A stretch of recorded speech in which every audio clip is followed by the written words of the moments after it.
views and opinions expressed on the following program are those of the hosts and guests, and not necessarily those of the staff or management of alltalkradio.net.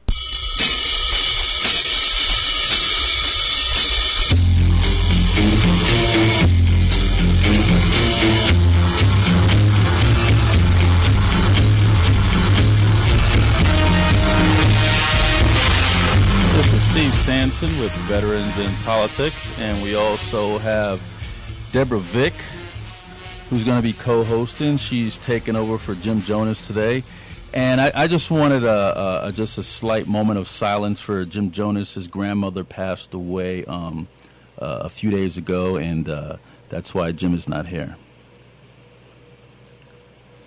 Speaking of passing away, Kenny Gwynn, who was our governor for 2 terms, a personal friend of mine. First met Governor Gwynn in 2004 in Henderson, and I went to his Carson City office and visit with him in 2005. We had an in-depth conversation that lasted about an hour, and he is a remarkable man, remarkable person, and he's truly going to be missed. For everybody to know that there's a viewing on Monday at 7 p.m. at St. Joseph Catholic Church, and the funeral is going to be Tuesday at 9:30 a.m. at the same church. So a moment of silence for former Governor Kenny Gwynn as well. We have 3 guests today. The first guest is going to be Stephen Corbett, candidate for Nevada State Board of Education, District 5. Garrett Hale, Republican candidate for Clark County Assessor, and Douglas C. Gillespie, Clark County Sheriff, and candidate for the same seat. But before we go on to them, let's go to Deborah. Deborah, how you doing? I'm doing fabulous. How you doing, Steve? Thanks for calling me up and asking me to come down today. I'm doing good. Not a problem, Deborah. So, Deborah, do you have any rants today? Well, we have 3 guests in studio, and I'm so glad to be on your show today because on my show that I do on Fridays, we're very politically correct. We're really nice there. We're just about information and, getting information out there to the public. And what I love about your show is you have such great guests that come on, and we get to, in other words, tear them apart. You're saying that we're not politically correct? You are politically correct. Saying what's on your mind and really getting your guests to open up. And I don't have a rant today. I'm just excited to get into the guest and find out what they're about. And I'm really, really open to hearing what their game plan is and not hear, the fluff stuff. I have one rant. Okay. One rant. Apparently the NAACP is calling the Tea Party racist. That's insanity. And just to let everybody know, I'm a member of the NAACP. I'm also a member of the Tea Party. I haven't seen any racists in the Tea Party at all. Who's stating that? Apparently, the NAACP hierarchy. On what grounds? I don't know, but I have no idea. Because there are no grounds. I have no idea. But you know something, folks? There's racism in everywhere. Everybody hates somebody. So remember that. It doesn't matter if you're a Republican, Democrat, Libertarian, Green Party, if you're a member of the library board, or if you're a member of the little 7-Eleven organization. Everybody hates everybody out there. So I don't think that we should just say that one whole group is racist. What do you think about that? I'd have to agree. And I don't think they hate them. I think they just don't understand them. I think it's mostly they're misunderstood. They don't understand. That's probably right. Well, let's go on to our first guest, is Stephen Corbett, candidate for Nevada State Board of Education, District 5. Stephen, did I pronounce that correctly? Yeah, it's also pronounced Stevan. Stevan. Yes, Stevan. Well, why don't you give us a little bio about yourself? Absolutely. Born and raised in Las Vegas, which is few when I begin to speak to other individuals. It's something I'm very proud of. I was born at a place called Women's Hospital, which is no longer here. So just to give you some background. What hospital is that? It was called Women's Hospital. Women's Hospital? Yes, sir. Where were you born there? Yeah, absolutely. Go ahead. Family man, my wife and I have 3 beautiful children, 13-year-old son and a 7 and 8-year-old daughter, all who currently attend public education schools. Have a background in education. I was an elementary school teacher for a couple years, also a math and science instructor with the University of Nevada, Las Vegas, as well as curriculum developer for after-school programs through Gear Up. Served also as well as a case manager, YMCA, City of Las Vegas, Clark County, primarily role in education and advocating for after-school programming, identifying ways to connect youth and re-engage them into the education system. Currently, I serve as a Chief Operations Officer for a local organization which identifies and develops and works with other organizations as well as community members to develop capacity and to inspire strategies and techniques to re-enfranchise communities as well as in all areas, but particularly education as well. Well, could you give us the boundary lines for District 5? Absolutely. Boundary lines are predominantly a majority of the east side of Las Vegas. It goes far north up to Gowan and Cheyenne, as far south as Tropicana and Paradise, and then east is Nellis, and then west as far as Maryland Parkway. Why don't you do this for us? We have so many different educational seats people run for, Sure. Board of Trustee and university or regions. But exactly what does the State Board of Education, what's your function?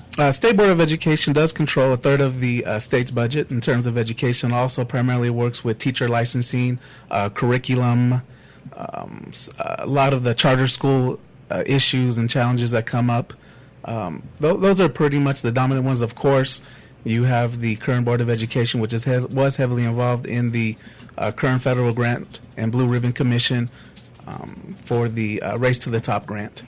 You know, I know a lot of folks that are moving out of the state of Nevada because Nevada ranks 49th as far as education is concerned. Sure. Well, what do you plan to do differently? How do you plan to boost to those numbers? Well, I don't know. Was it lower the numbers maybe? How do you plan to make Nevada more of an educational state that people want to bring their kids here instead of moving their kids away? Absolutely, I couldn't agree more. Of course, what we know is the value of our education, of course, contributes to our economy. And it diversifies our economy. It gives us a better strength to stand out as a state based on the level of education we have and our graduation rate. Of course, there are some challenges in terms of how we actually identify those dropout rate numbers. You can ask teachers and principals, who I believe are the source of that type of information, and getting feedback from them in terms of how they actually identify and track those numbers, which is huge. I believe some of the different proposals that are out there, and as well as are in place, like the empowerment programs, I think is a good framework in how we engage. Please. Let me stop you right there. Absolutely. Sorry, the empowerment program, explain that a little bit. The empowerment program pretty much comes from, in my understanding, it's a process where teachers and principals are given more autonomy in terms of how they network with the community, network with the families, and really implore the feedback collectively and work more as a I guess you could say a micro community in terms of identifying those challenges. Go ahead. I'm so frustrated, Yeah, Stephen. please. I'm glad you're here today because Absolutely. my daughter has gone through our school system. Yeah. I come originally from California, where at the time we didn't have the best school system out there. However, a lot has changed. Sure. So when I hear someone like you speak, and it sounds pretty on paper, Okay. but the reality is I've been with those teachers. Yeah. I've been knocking on their doors. I've shown Absolutely. up at the Prepare Your Child for College, Sure. and I'm disgusted with Sure. the state, and I'm Sure. disgusted with the leaders that don't take any accountability. They know what to say. They know how to write a complete sentence. I'm not Absolutely. impressed. Absolutely. What I want to hear is you're talking about empowerment. Yeah. My job as the parent, I'm the one that empowers my child. Absolutely. I'm the number one person. It lies on my shoulders, and I Absolutely. understand that. Yeah. That's a whole nother department. Sure. But what I want to know about our education system Yeah. and what you're going to do to make a change in it, what's going to happen, because what I've seen out there is you've got five employees of the state Yeah. to do one job. Yeah. Me as a business owner, I go into the Yeah. schools and it makes me want to puke. Sure. It really does. Sure. Because it's so inefficient. Nobody knows what they're doing. I literally would have to go to the counselor, and their question to me would be, what can I help you with? I said, I need a new counselor. I need an actual person who is a counselor Yeah. to prepare my child. Yeah. Luckily, my child did make the Millennium Scholarship. Thanks, Oh, congratulations. Absolutely. She worked hard for it. Yeah. She made that happen. However, it was no help from teachers. Yeah. Well, I would say that there's definitely enough blame to go around the table. That's something that things that are the challenges that we face in our school district are definitely not shortcomings. We definitely have large challenges and big challenges ahead of us. And I couldn't agree with you more. As a parent myself, who has 3 children going through the current system, I know the level of commitment and engagement that is necessary. And it is a partnership. And as a parent, my primary role is to provide that sustainability and that infrastructure and those core values Right. that will inspire the success for my own children. So the parents have it on there, and the ones that do, not all of them do, because that's again a whole other topic Absolutely. that we're addressing with the school board. What you can do to make accountability. What I saw in California, because we did visit over there for a semester, my child did, and what we saw was the testing was so intense. I've never seen my child work so hard, but she had to. She had to be accountable. I don't see that here in Nevada. And I think what you just touched on is huge. I think we should never lower the bar. Raising the bar is the way we increase our capacity, is also the way we make sure that our youth have quality education. How are we going to do that? I think the way we do that, of course, is, quite honestly, the type of conversations that are currently transpiring. I've sat on boards in the past where we meet with parents and teachers, and what we recognize is that there's a lot of high-volume information that comes from out of those sessions. I perceive that as in there's not enough of those conversations happening. Well, no one's and I'm sorry, I'm getting frustrated. Please. Conversation. Number one, the allowing these kids to be passed on. They're not passing their exit exams. It's because they're not being taught, or they're getting passed through from social promotion from grade to grade. We know what the problem is. Absolutely. Who's going to stand up and have a solution? Yeah, well, I think that solution is going to come from individuals like yourself, parents, and I do believe there's no question about it. In my mind, you need engaged principals and teachers, and I think overwhelmingly we do have that culture. I think, unfortunately, we've all had negative experiences with certain individuals, but I think sometimes we look at a deficit model when we begin to experience and perpetuate our ideas based on our negative experience, because there are a lot of positive things out there. A lot of people don't know that we have schools in the state of Nevada which have met the top 10.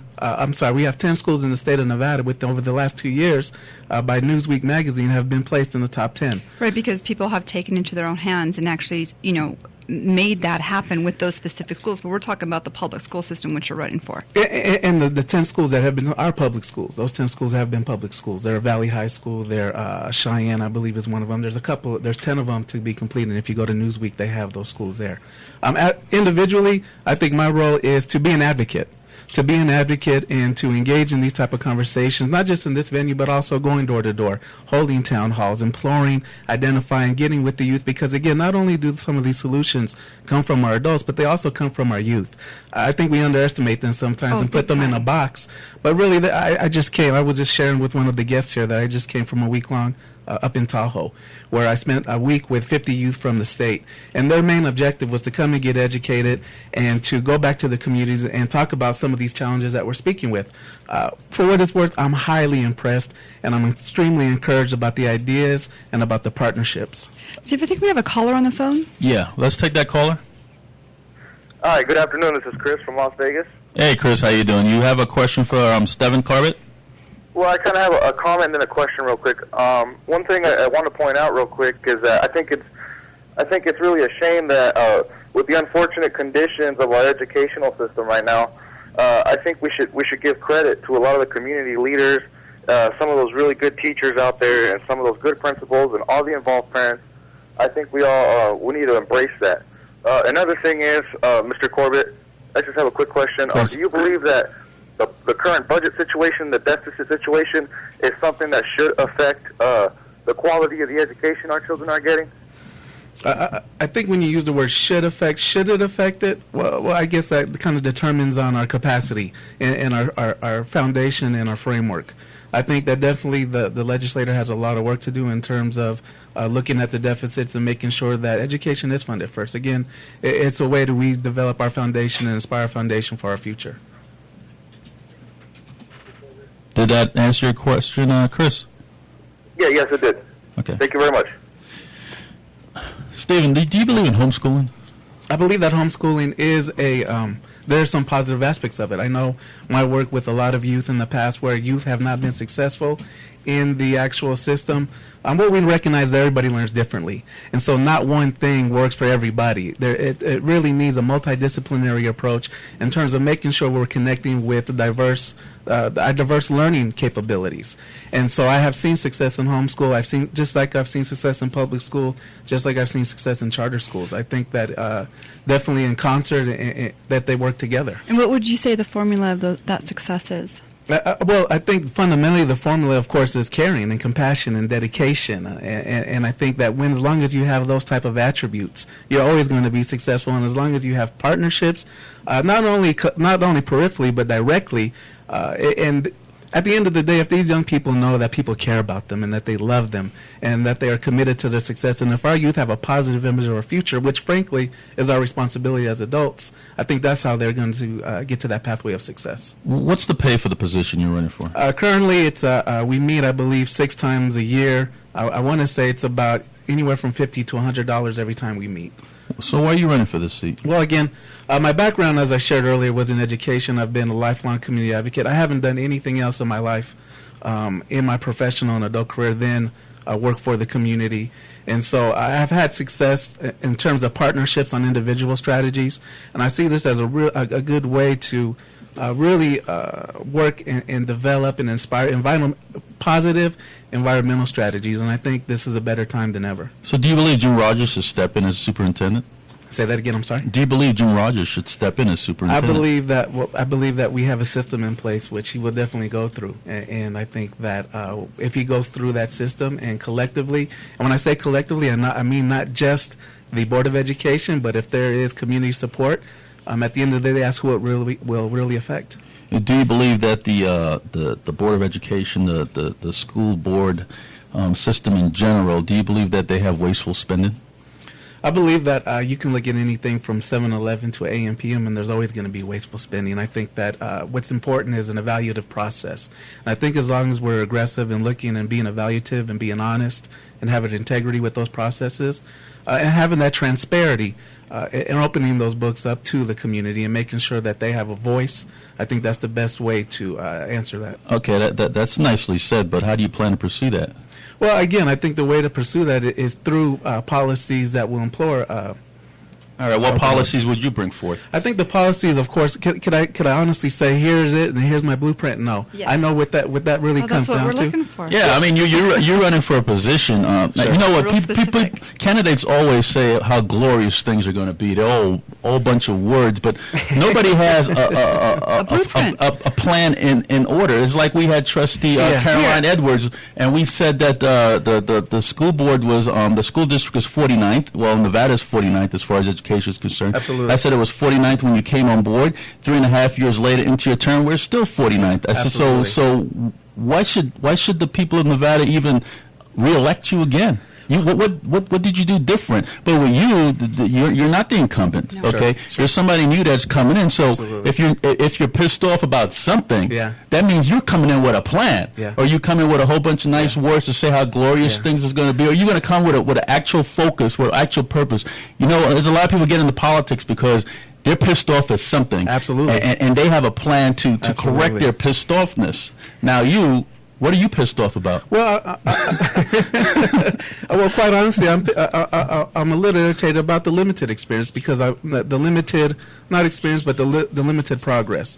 And so recognizing the success that I have on an individual basis in those partnerships, that's what I'm frustrated about, is not being able to expand, and so I see this. As a State Board of Education, we don't have really a lot of say-so in terms of the budget. Again, that's the legislative. But you have control over the teachers and what the children are being taught and to get them educated. That absolutely. Okay. Control. So what are you going to do to change that, because our kids are not graduating, being able to actually pass those tests? I think there's several frameworks. I think the best thing we do is look at from a asset model rather than a deficit model. Basically what that means is look at our successes, duplicate them, and make sure they're concise to the future. Well, Stephen, thank you for coming. Could you give us your contact information? Absolutely. Vote at StevanCorbett.com is my email. I'll actually give you my personal cell. which is 466-7705. If you have any questions, I don't care if it's 2, 3 o'clock in the morning, please don't be afraid to leave. And when you file your election paperwork, did you put Stephen or Stevan? Because it's Stephen on the Stephen. Stevan is the pronunciation. Okay, very good. This is Steve Sampson, Deborah Vick. We'll be back momentarily. We'll get Garrett Hale, Republican candidate for Clark County Assessor, and we also have Sheriff Doug Gillespie.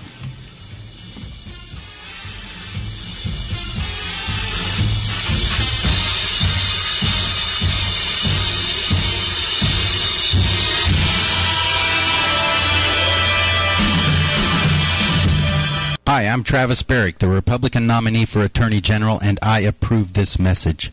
Brian Krolicki received over 122,000 votes in the June primary, more than anybody else on the ballot.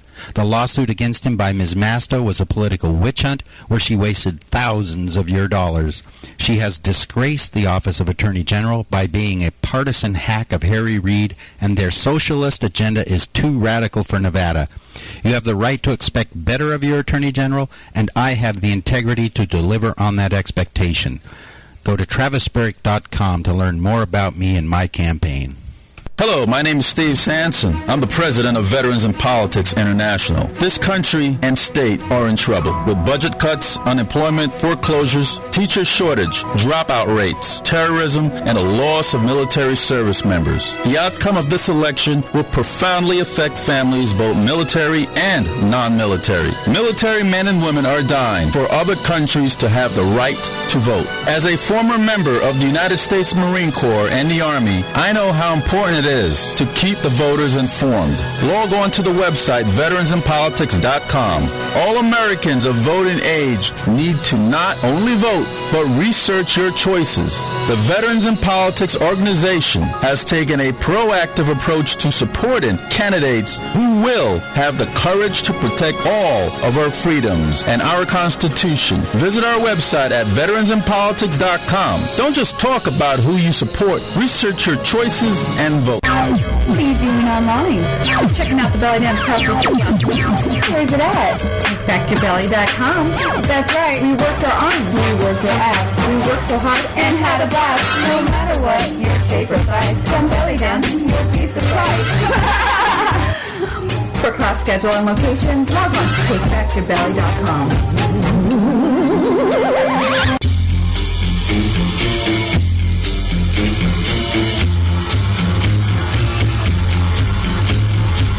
Well, we're back. This is Steve Sampson and Deborah Vick. Now we have in studio Garrett Hale, the Republican candidate for Clark County Assessor. Garrett, how you doing? I'm doing good. Thanks, Steve. Thanks for coming out today, Garrett. Thank you. Could you give us a bio about yourself, Garrett? Real briefly, I have a bachelor's in economics from the University of Maryland, master's in international business strategic planning from Johns Hopkins, and I had an appraisal company for 18 years until the financial markets collapsed, and through the situation that prevailed, I lost basically my business at that time. I grew up in Southern California and had moved to the East Coast and had a business there, and then came out here to start a business, which through various challenges took a job in the assessor's office when that opportunity came up, and that's where I am right now. How long have you been in the assessor's office? Just over a year, just past the 1-year anniversary. Well, Garrett, I'd like to congratulate you for winning your primary. Thank you. As the Republican contender for this seat. But Garrett, basically, who the hell are you? Who are you? Because I've never seen you around before until it was time for you to run for office, and you're asking Republicans to vote for you, which they did, and got you out the primary. But who are you? I mean, are you really a Republican, or did you just? How long you been a Republican?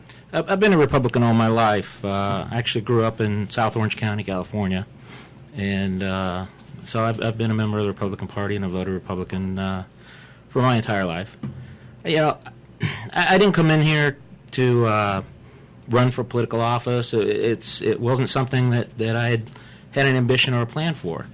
I took a job in the assessor's office, and after seeing the way that they were doing things and the processes that they had, the fact that we're having to deal with an appeal process that is escalating every year, costing thousands of dollars, the fact that they're not doing the job the way it should be done.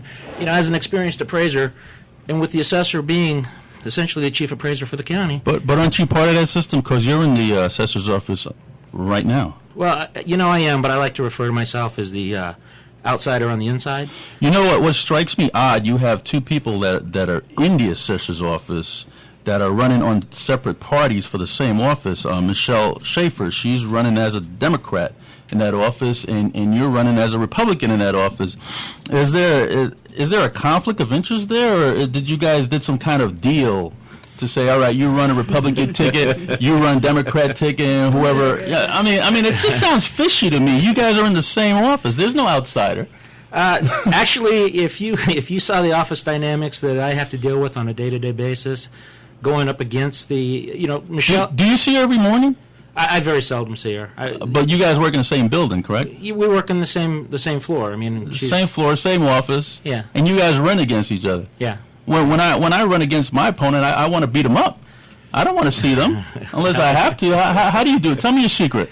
Well, first of all, I don't see her much of her. I mean, I don't know how often she's in the office. She is out campaigning quite a bit. And you're not? Well, who's working? Well, I am. That's one of the challenges that I have is that there are restrictions within the county. I'm gonna call a flag right now. Foul flag. How do you do that? Time out, because seriously, my whole world fell apart when our industry, fell apart. I was the Wells Fargo, the Bank of America, dealing with you on the other end on the lending side of it, and it was a joke. No offense, but it was an actual joke to deal with the assessor's office. And now I'm hearing you guys talk about running for office and you're out there campaigning. Seriously, who's working? It's a direct question. No, well, I'm working. I mean, I can tell you directly that I'm in there working. I haven't been there, but a year. I came in there. You've been there about a year. Aren't you supposed? Hold on one second, Deborah. Aren't you supposed to be part of that 8% cutback that's supposed to happen in June? Why are you still there? Just got there. We're in July. You should have been. Something's going You should have been gone already. Why are you still doing that? Our office was slated for 11 cuts. And you were part of that. And I should be theoretically. I expect that hammer to drop any day.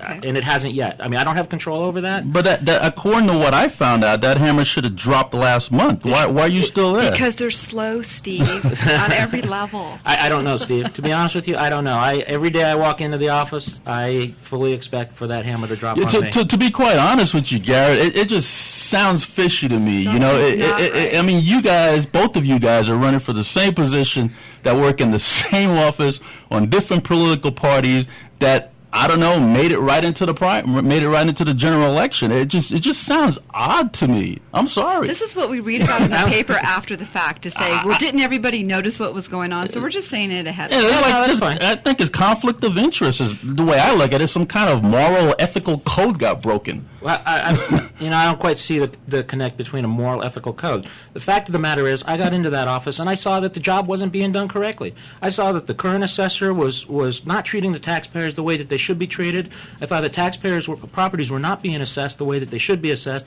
Values are being overvalued. So people are being overassessed. The only way a taxpayer today can get their home assessed correctly is if they file an appeal against the assessor's office, and that's not right, and it shouldn't be that way. And that's why I got into the race, because I want to put a stop to that, and I'm going to end that process, and I'm going to make sure that we do the job right. So why don't you put your support behind Michelle Schaefer? I mean, you don't think she's qualified to be the assessor? No, I don't. She has no appraisal experience. She's part of the problem. She's part of the establishment. She's never been an appraiser. I've got 18 years private sector appraisal experience. I've run my own company. I had to lay off 7 people that worked for me for up to 10 years when the markets collapsed and I lost my business. So I have a different perspective of how things should be done. I have a different perspective of how you treat employees, and I think that I can do a much better job than she can. She's not the right candidate for the job because she doesn't know what she's doing. She's a continuation of the current problems and will continue the problems the way they are. See, Garrett, that's what we were trying to get you to say. And I just did. So do you think UNLV is a quality school? Because I've heard different rumors saying that you're saying that UNLV is not a quality school because Michelle Schaefer went there. Is that true? Or is that just a rumor that's just spreading around?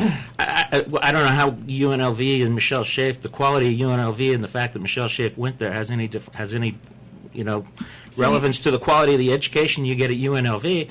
I mean, UNLV is a fine school. It offers plenty of opportunity for people to get a college education in the state of Nevada. So you didn't state that? No. Okay. So how are we over-assessed?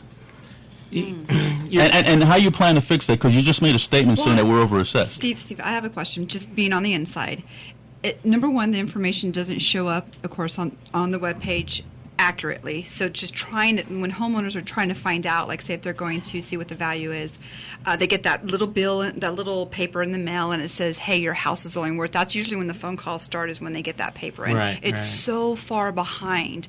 I would think just getting stuff up to current status would be one of the first steps. What are your thoughts on that? Part of the problem is that the method that we use in doing value determinations is a replacement cost method, which is it's disconnected from the market approach and the market valuation. The statute says we cannot assess a property beyond the what the current market value is, and yet we're not using a market values method to get to a market value. Now that sounds like insanity. I mean, how is that even?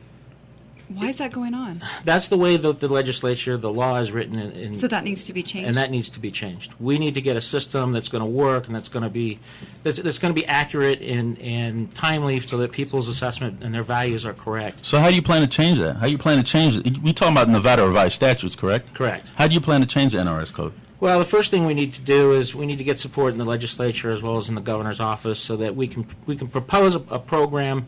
And look to other states that have different market-based systems. There's a lot of statistical data that we can use. There's algorithms that we can use in getting to a market value. If we can't change the NRS actually it states if we do exceed market value, we can go back to using an income approach or a market approach. The problem is the assessors right now they don't follow the process all the way through to But what have you done so far into getting that NRS code changed? And the reason why I'm bringing that up and the reason why I'm harping on that is because when I was running for public administrator, I said that illegal immigrants should not be serviced by the public administrator's office. I put out a press release. Not only did I put out a press release, I got a assemblyman and a state senator to support a bill that if I do win, January, after everybody gets sworn in and legislation starts in February, I'll be down there putting that bill in forth. What have you done, since you brought that up, that we're over-assessed and NRS code is wrong? What have you done? Did you get a legislator on board? Have you talked to a state senator? Have you talked to the assemblyman? And who have you talked to? Did you put out a press release saying that this is what you want to do and this is how you want to change it? Did you write a bill together? What have you done? Because all this sounds real glamorous and lovely, but exactly what have you done to put this in motion? Right now, we're still in the development stage of looking at different processes. It's not as simple as saying, here's a bill and here's how we're going to change it. Because what we need to do is we need to fix this system and fix it once and get it done right the first time. Yeah, but it takes for you to change NRS code for you to do that. But what have you done? I just told you what I've done when I was running for public administrator and what I wanted to change. I told you I told you that I spoke to this person, that person. What have you done? I haven't seen a press release out on that. I've talked to a gubernatorial candidate with regards to what we need to do in the several times actually with what we need to do. Well, which gubernatorial candidate? Brian Sandoval? Brian Sandoval. You spoke to him about it. I have spoken to Brian Sandoval about that. Garrett, I have a question for you. So even though there's guidelines, and I'm putting quotes, what are those? Quotations. Hold on about the guidelines for a second. Do you know before you could even talk to the governor about a bill, it has to go through the legislators first? Yeah. That means the assemblyman has to actually take the bill through session and get it passed, and then the state senate takes it through their process and get it passed before the governor even sees it? Right. Okay. Yeah. Go ahead. So even though these are guidelines, and yes, we're all here agreeing that things need to be changed, laws need to be changed. However, you're on the inside. You're there working with people's properties. Their guidelines. You can still work within those guidelines and make those changes now. You don't have to wait for a bill to pass to make those actions. Well, as the assessor, you have the ability to manage those guidelines. As an individual deputy assessor, you're really following the lead from the top. Following, but not you don't not have to the T. You don't have the ability, me personally, in the assessor's office, I work in business personal property, which is a whole other issue and a whole other problem that we have. I don't work in the real property side of the equation. So when I do deal with people on their real property, it's either at the point of appeals, where I've worked some in trying to help people understand what the values are. But as far as my day-to-day job and operation within the assessor's office, I'm not working in the real property division. But you just stated earlier that they're not even doing what they can do. So why are... That's a policy decision by management. And I'm not management. I'm rank and file. Do you think the hierarchy in the assessor's office is overpaid? I think there's a lot of people in the assessor's office that are overpaid. When I look at the wages that are being made in the county in general, I mean, there's a union contract in place. It's a collective bargaining agreement. Oh, now I understand. As an assessor, you've got the county and you've got the county manager and a union and a collective bargaining agreement as far as the. So being a Republican is supposed to be conservative, frugal. What cuts do you see that you need to make if you do become the assessor for the Clark County? Well, the first thing we want to do is get in and try to streamline some of the operations, utilize technology a little bit more so that we can get people increasing their efficiencies. We have a lot of cost savings we can incur just through savings of efficiencies alone. We've been downsized quite a bit already just through not laying off or through retirement and attrition. So the office is running pretty thin as it is as far as manpower. Maybe some cross-training of people so that they can fill in other functions. But primarily increasing efficiency is what we need to do right now. Do you think the pension plan that they have in place right now is just really, really over the top? The pension plan, the longevity pay, some of those issues. But again, those are not issues that, as the county assessor, you have a lot of input in. Those are negotiated at the county manager level with the county and the unions. Well, tell me something. What about those cards that they sent out to the veterans? If you're a veteran, you should be tax exempt, or if you wanted to go to your property or go to your vehicle, shouldn't that be an item that's sent out one time and it's up to the vet to come down there and actually change instead of being sent out every single year? Doesn't that cost a lot of administrative costs and a lot of postal costs? To put that out every single year? Shouldn't that be like a one-time thing, and it's up to the veteran to go down there and say, okay, well, you know what, I want to get my tax exempt on my vehicle instead of my home this time?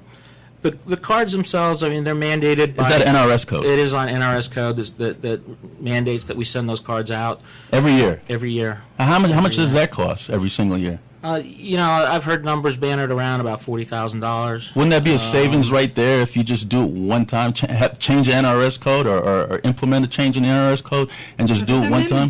Well, the cards don't only just go to veterans; they also go to surviving spouses, and they go to disabled. It's the same thing. So, and they're mandated through that because it's managed on a county level. If a person moves out of the county, it's basically a tracking item. I've talked to people about it. We're trying to, looking at ways of how we might be able to make that more efficient. All right, Gary, thank you for coming. We appreciate you. Thank you. Good luck with you in your race, and could you give your contact information? Yeah, it's at www.halenevada.com. Feel free to go to my website. My contact information is there. My email is garrett@halenevada.com, and I'm happy to answer any questions anybody may have anytime. Just send me an email. That's Garrett Hare, Republican candidate for Clark County Assessor's Office. This is Steve Sanson, Deborah Vick, and we'll be back momentarily. I don't know if Patrick Llewellyn is going to chime in on this one, but we'll be back momentarily with Douglas C. Gillespie, Clark County Sheriff.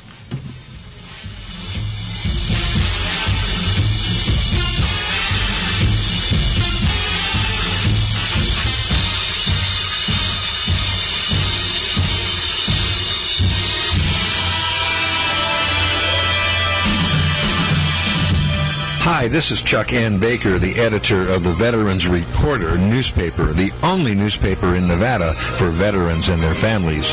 Pick up your free copies at most VA offices, most libraries, at the American Legion, the VFW, the DAV, and hundreds of other locations.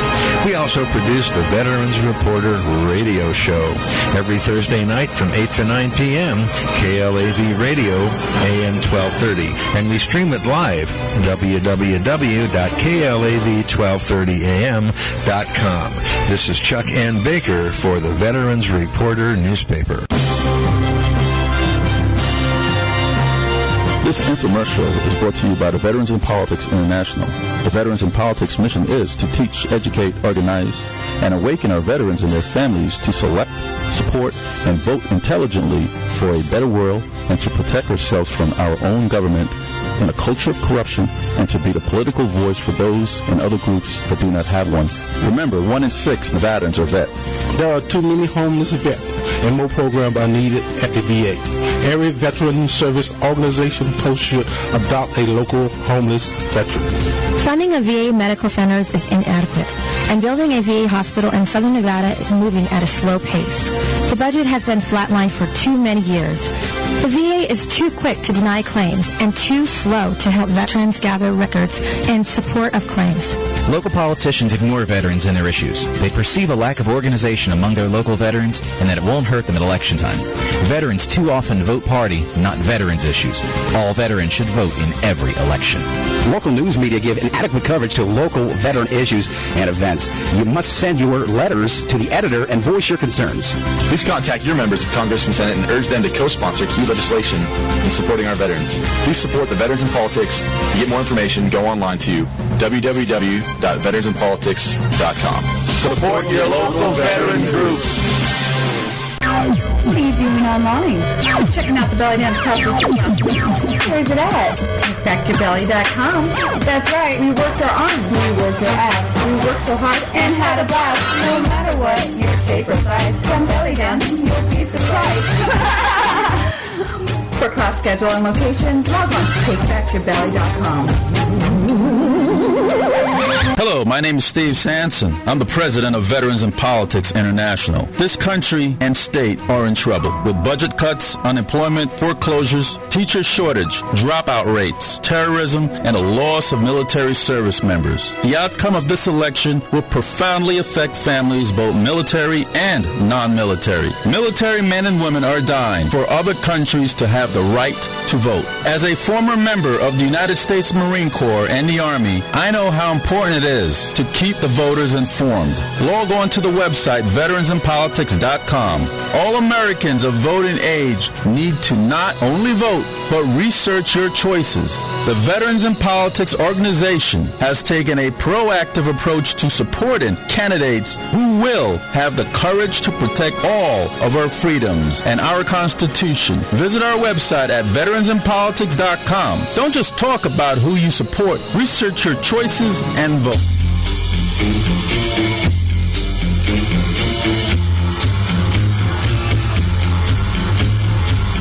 Well, we're back. This is Steve Sanson and Deborah Vick with Veterans in Politics. We have live in studio Douglas C. Gillespie, Clark County Sheriff and candidate for that same seat. Sheriff, it's a pleasure to have you here, sir. Thanks for having me again, Steve. You've been here, I think, last year. Yep, couple years ago, I think I was on your show. Yeah, a couple years ago, and a lot has happened. And before we even go into your bio, I just want to say that I know that being a police officer and being the head of the police force, that has to be a very trying job. I mean, stressful job, and I have a whole lot of respect for police officers, and especially the ones that's in charge of police officers.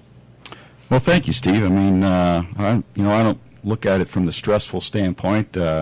It's definitely a challenging job, but it's also a very rewarding job. Could you give us a bio? Well, I've been a member of the Las Vegas Metropolitan Police Department for going on 30 years now. I hired on in 1980. I rose up through the ranks, sergeant, lieutenant, captain, commander, deputy chief, under sheriff, under Sheriff Bill Young. And when Bill Young chose not to run back in 2006, I chose to run. So my entire police career has been here. Prior to me coming here to Las Vegas, I obtained my college degree, Bachelor of Science degree in criminal justice at the Rochester Institute of Technology in Rochester, New York.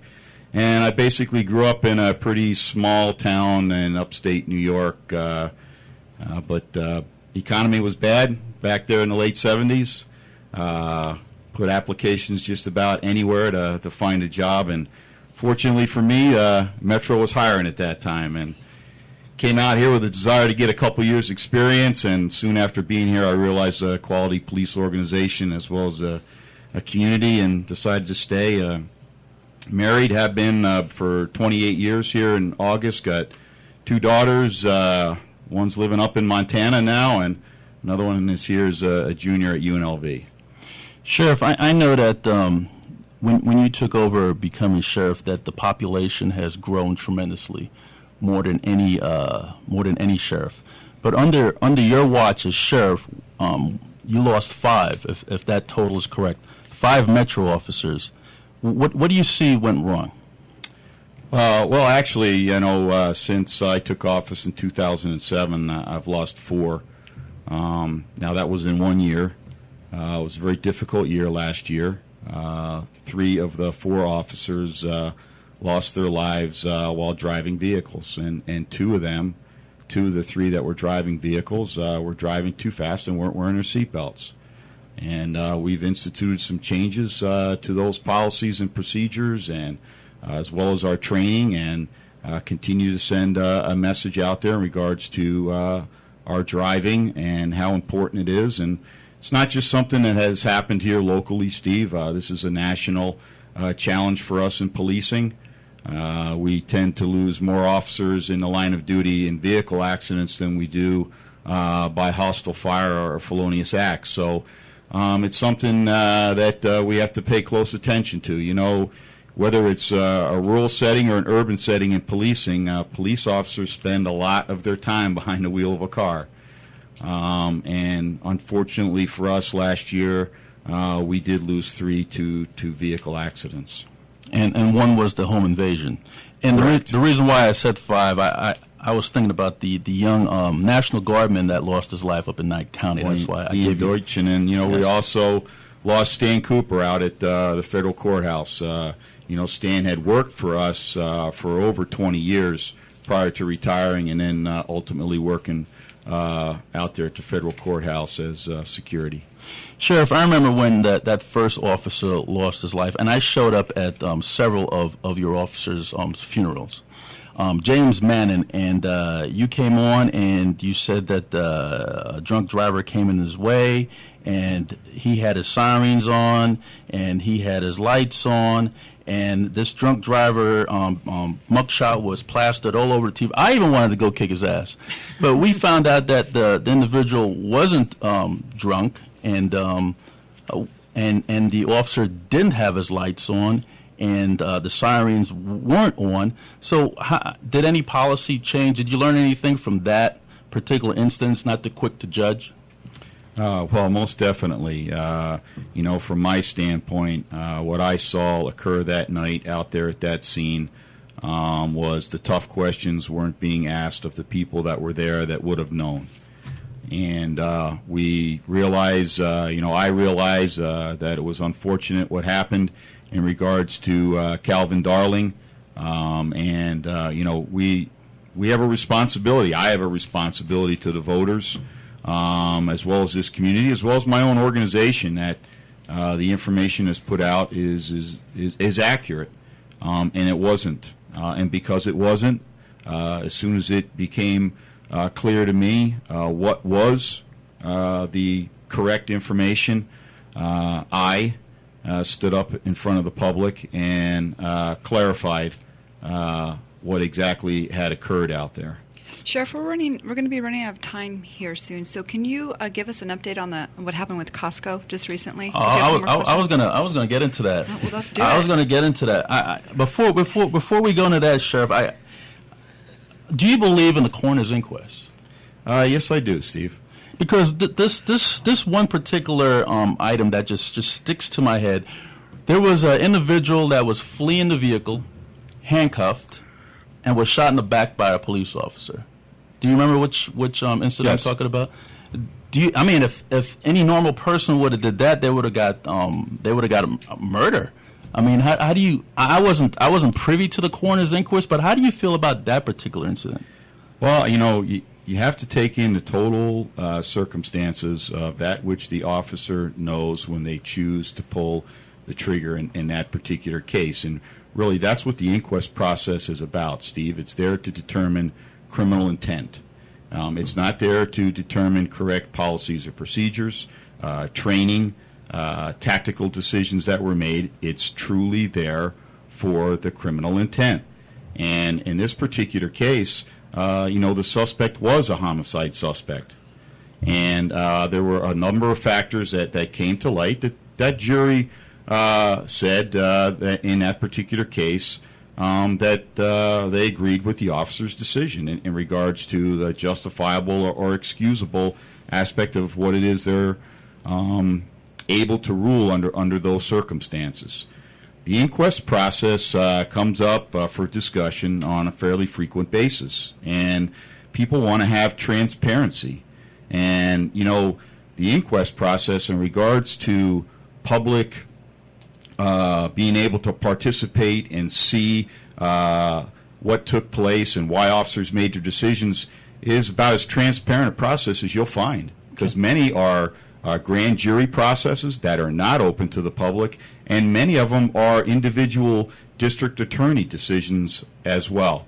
Now, as I've said in the past, always willing to sit down and discuss the process. In fact, I did that back in 2006 after the shooting that you're referring to. A cross-section of the community was brought together. Modifications were made to the inquest process. But pretty much everybody sitting in that room agreed that the inquest process was a better way to go than, say, to a district attorney or a grand jury process. All right, Sheriff, we have a call on the line. Caller? Yes, thank you for taking my call. I am a spokesperson for domestic violence here in Las Vegas, and we have approached Captain Salinas, who is in the intelligence unit for Metro. We have provided him evidence of pictures of batteries to children and to spouses in which the criminals were not arrested. We asked Captain Salinas why he would not be arresting these criminals, even though the evidence was overwhelming. Captain Salinas called District Attorney David Roger. This is hearsay to us because we were not privileged to that conversation, but District Attorney Roger said he would not be prosecuting anybody involved in domestic violence when there was overwhelming evidence. And the reason is because these criminals, one's a Metro officer, one's a Nevada Highway Patrol officer. Hi, caller, can you hear us? Can you hold that thought for one moment? We're dealing with the time issue here, so please hold that thought. Sheriff, again, before we run out of time, there's so many Nevadans out here who are glued to their televisions in regards to the Costco incident that just happened. Can you clarify that for us?